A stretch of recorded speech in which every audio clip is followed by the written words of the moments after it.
जय श्री राम, जय हिंद, जय भारत। दोस्तों, स्वागत है आप सबका एक बार फिर से आपके अपने चैनल स्काई स्पीक्स पर।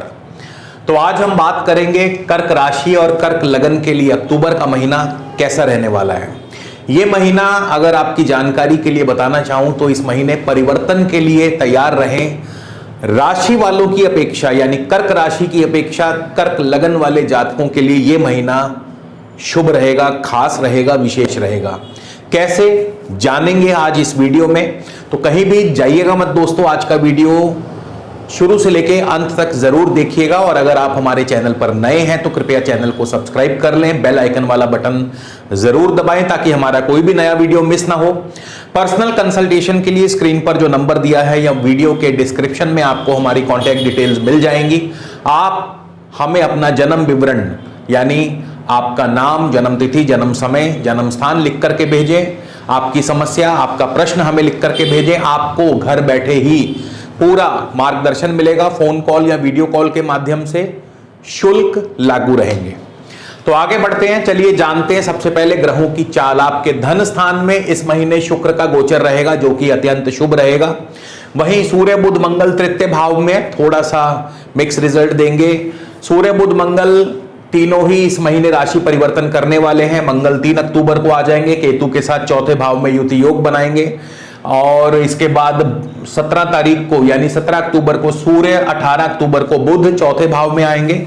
चौथा भाव इस महीने थोड़ा सा भारी रह जाएगा, मतलब चौथे भाव में काफी ज्यादा उथल पुथल देखने को मिलेगी। शनि आपके अष्टम भाव में यानी कर्क राशि वालों को शनि की ढैया भी चल रही है और गुरु राहु आपके दशम भाव में, गुरु वक्री हैं। तो ये महीना काफी परिवर्तन वाला, काफी उथल पुथल वाला रहने वाला है। हालांकि आपकी धन स्थिति बहुत बढ़िया रहेगी। शुक्र जो आपके धन भाव में गोचर कर रहे हैं, तो शुक्र का धन भाव में गोचर बहुत शुभ रहेगा। शुक्र आपको समय समय पर धन लाभ करवाते रहेंगे। कला के माध्यम से, आर्ट्स के माध्यम से, शुक्र से संबंधी जितने भी कारोबार हैं जैसे कि ब्यूटी प्रोडक्ट्स हो गए, डिजाइनिंग हो गई, आर्ट हो गई, कला हो गई, एक्टिंग हो गया, सिनेमा हो गया, इन सभी क्षेत्रों से आपको धन लाभ जो है शुक्र करवाते रहेंगे। सूर्य बुध मंगल आपके तृतीय भाव में चल रहे हैं। अब देखिए, बुध यहां उच्च के हैं, सूर्य मंगल भी यहां शुभ फल देते हैं, लेकिन तीनों की युति जो है वो थोड़ा सा मिक्स रिजल्ट देगी। हालांकि आपके अंदर जोश, ऊर्जा का पूरा उत्साह रहेगा। शुरुआत के इस महीने पराक्रम से सभी कार्य संपन्न भी होंगे, लेकिन किसी निकट भाई बंधु या मित्र से अनबन हो सकती है, किसी बात को लेकर के तनाव हो सकता है। और यात्रा आदि में भी थोड़ा ध्यान रखें क्योंकि मंगल यहां बैठे हैं और मंगल जो है यात्रा में कष्टकारी हो सकते हैं। और तृतीय भाव दोस्तों परिवर्तन का भी है, तृतीय भाव से परिवर्तन भी देखा जाता है, तो स्थान परिवर्तन का भी योग जो है वो बनता नजर आता है। तो जो लोग स्थान परिवर्तन करना चाहते हैं, घर बदलना चाहते हैं, नौकरी बदलना चाहते हैं, तो वो भी इस महीने इस कार्य को अंजाम दे सकते हैं। वहीं 3 अक्टूबर को मंगल आ जाएंगे केतु के साथ चौथे भाव में। मंगल और केतु दोनों अग्नि और क्रूर ग्रह माने गए हैं और चौथा भाव सुख स्थान का माना गया है और चौथे भाव से पारिवारिक सुख, मानसिक सुख, इन सब बातों का विचार किया जाता है। माता जी की सेहत पर कष्ट होगा, पारिवारिक सुख में उलझने बढ़ेंगी आपके, और इसके अलावा घर में किसी बात को लेकर तनातनी चल सकती है, प्रॉपर्टी आदि मसलों में विवाद बढ़ सकते हैं। तो मंगल और केतु का गोचर शुभ नहीं है। वहीं सूर्य भी 17 अक्टूबर और बुध 18 अक्टूबर को आ जाएंगे, तो चौथे भाव में 4 ग्रहों का जो योग है ये काफी ज्यादा उतार चढ़ाव और उथल पुथल मचाने वाला है। और जैसा मैंने बताया, चौथा भाव सुख का माना गया है, चौथा भाव प्रॉपर्टीज का माना गया है, चौथा भाव माता का सुख माना गया है, पारिवारिक सुख माना गया है। तो यहां पे थोड़ी सी दिक्कतें आपको बढ़ सकती हैं।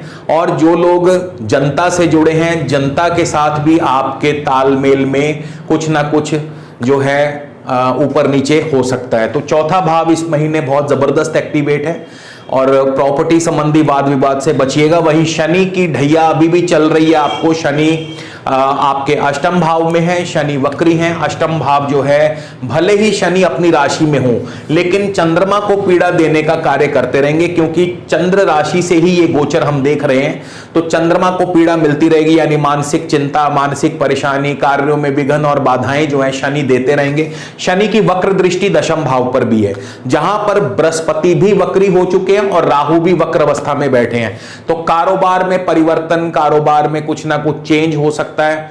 और इसके अलावा योजनाओं में किसी कोई बहुत खास कोई योजना या कोई महत्वपूर्ण योजना है उस पर अंकुश लग सकता है, क्योंकि तीन वक्री ग्रहों का प्रभाव जो है आपके कर्म क्षेत्र पर है। तो निश्चित तौर पर कर्म क्षेत्र पर 3 वक्री ग्रहों का प्रभाव आपके कार्य क्षेत्र को प्रभावित तो करेगा ही। तो ऐसे में अगर हम बात करें कर्क राशि की, तो कर्क राशि से ये महीना अभी सामान्य रहेगा या सामान्य से थोड़ा कम रहेगा। चिंताएं, परेशानी अवश्य बढ़ेंगी और इनको कैसे दूर करना है इस पर हम विचार करेंगे। लेकिन अब हम बात करेंगे कर्क लगन की। कर्क लगन वालों के लिए यह महीना खास रहने वाला है। लगन से इसलिए खास रहने वाला है क्योंकि प्रत्येक ग्रह की दशा अंतरदशा का जब हम विचार करेंगे और वो ग्रह किन किन नक्षत्रों से गुजरेगा तो निश्चित तौर पर आपको समझ में आएगा। अब जैसे इस महीने गुरु जो हैं, गुरु और स्वयं शुक्र और राहु जो हैं, ये बहुत आपको शुभ फल देने वाले हैं। ऐसा इसलिए क्योंकि गुरु शुक्र के नक्षत्र में होंगे। शुक्र आपके चौथे और 11वें भाव के स्वामी हैं। वहीं शुक्र स्वयं अपने नक्षत्र में आएंगे और राहु भी क्योंकि केतु के नक्षत्र में है तो केतु शुक्र की राशि में। इसी तरह राहु और केतु भी इस महीने बढ़िया फल देंगे। वहीं सूर्य, मंगल, बुध और शनि जो है इस महीने आपको मिला जुला मिश्रित प्रभाव देंगे। तो सबसे पहले हम चंद्रमा से शुरुआत करेंगे। अगर आपको कर्क लगन में जन्म हुआ है तो चंद्रमा की दशा अंतरदशा आपको कैसा फल देने वाली है। देखिए, चंद्रमा जो है बहुत फास्ट मूविंग प्लैनेट है, तो चंद्रमा का गोचर पकड़ना इतना आसान नहीं। लेकिन हाँ, अगर चंद्रमा आपकी अपनी जन्म पत्रिका में शुभ स्थान में बैठे हैं, जैसे चंद्रमा लगन में बैठे हों या चंद्रमा आपके उच्च के होकर आपके एकादश भाव में बैठे हों या चंद्रमा केंद्र या त्रिकोण भावों में मित्र राशियों में बैठे हों, तो फिर ऐसे में चंद्रमा आपको निश्चित तौर पर शुभ फल ही प्रदान करेंगे। चंद्रमा की दशा अंतरदशा में मान सम्मान, पद प्रतिष्ठा की वृद्धि होगी, कार्यों में सफलता मिलेगी। लेकिन इसके विपरीत चंद्रमा अगर जरा से भी पीड़ित हुए शनि से, राहु से, केतु से या चंद्रमा शत्रु राशि में बैठे हो, नीच के बैठे हो, तो फिर ऐसे में चंद्रमा की दशा अंतरदशा में बिल्कुल विपरीत फल होंगे। स्वास्थ्य की हानि होगी, आपको कफ जनित रोग हो सकते हैं। इसके अलावा छाती में कोई ना कोई प्रॉब्लम हो सकती है और मानसिक चिंता तो चंद्रमा देते ही हैं। वहीं अगर हम सूर्य की बात करें तो सूर्य इस महीने के शुरुआत में आपको कैसा फल देंगे।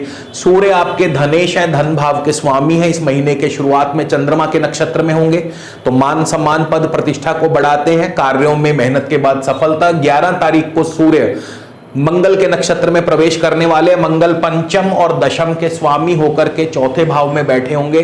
तो यहां पर जैसे ही सूर्य मंगल के नक्षत्र में प्रवेश करेंगे, नौकरी में परिवर्तन, नौकरी का चेंज होना या फिर घूमना फिरना, सैर सपाटे पर आप जा सकते हैं। इसके अलावा शेयर मार्केट से आपको सोच समझकर निवेश करना। शेयर मार्केट में थोड़ा सा स्थिति डामाडोल रहेगी लेकिन कारोबारी स्थिति बहुत बढ़िया रहेगी आपके लिए। वहीं जमीन जायदाद संबंधी कार्यों में भी आपकी उलझने, दिक्कतें बढ़ सकती हैं। वाद विवाद से दूर रहिएगा। 24 तारीख को सूर्य राहु के नक्षत्र में जाएंगे। राहु दशम भाव में है और दशम भाव में राहु मंगल की ही राशि में है। तो कर्म क्षेत्र में अच्छी सफलता, अच्छे योग बनेंगे, अच्छे कार्य, आपको प्रोजेक्ट्स मिलने शुरू होंगे। लेकिन यहां राहु वाद विवाद की परिस्थिति पैदा करते हैं तो इससे बच के रहिएगा, क्योंकि राहु मंगल की राशि में बैठे और मंगल जैसा फल प्रदान करेंगे। इसी तरह मंगल की अपनी दशा अंतरदशा की बात करें तो मंगल इस महीने के शुरुआत में अपने ही नक्षत्र में है। 13 तारीख को राहु के नक्षत्र में जाएंगे, राहु भी मंगल की राशि में। तो ऐसे में मंगल की अपनी दशा अंतरदशा भी लगभग कुछ ऐसा ही फल देगी। नौकरी में परिवर्तन, घूमना फिरना, सैर सपाटा, शेयर मार्केट में सोच समझ के निवेश करिए। कारोबार के लिए स्थिति बढ़िया रहेगी। नौकरी में परिवर्तन और प्रमोशन दोनों संभव है। वहीं बुध की बात करें, बुध इस महीने के शुरुआत में आपके सूर्य के नक्षत्र में होंगे। सूर्य आपके धन भाव के स्वामी हैं, तो यानी बुध की दशा अंतरदशा में इस महीने के शुरुआत में अच्छा धन लाभ होगा, पारिवारिक सुख समृद्धि बढ़ेगी। इसके अलावा 7 तारीख को बुध चले जाएंगे चंद्रमा के नक्षत्र में, मान सम्मान बढ़ेगा, सेहत स्वास्थ्य का ध्यान रखें। 15 अक्टूबर को बुध मंगल के नक्षत्र में होंगे। नौकरी और कारोबार में परिवर्तन की स्थिति दर्शाते हैं, लेकिन कारोबार में स्थिति अच्छी बनेगी, कारोबार अच्छा चलेगा। 22 तारीख को बुध राहु के नक्षत्र में जाएंगे और राहु के नक्षत्र में बुध कारोबारी स्थितियों में एकदम से तेजी ले आएंगे, यानी कारोबार अच्छा चलेगा। इसी तरह गुरु की बात कर ले तो गुरु की दशा अंतरदशा और लगभग शुक्र और राहु केतु की दशा अंतरदशा एक जैसा ही फल प्रदान करेगी।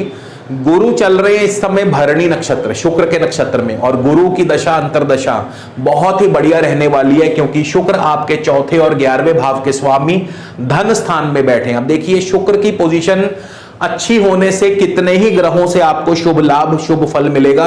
पहले तो स्वयं गुरु जो कि शुक्र के नक्षत्र में, यानी चौथा घर किसका है, प्रॉपर्टी का, जमीन जायदाद से आपको शुभ फल प्राप्त होंगे। जमीन जायदाद संबंधी कार्यों में आपको सफलता मिलेगी, नई भूमि नए भवन आदि की प्राप्ति हो सकती है।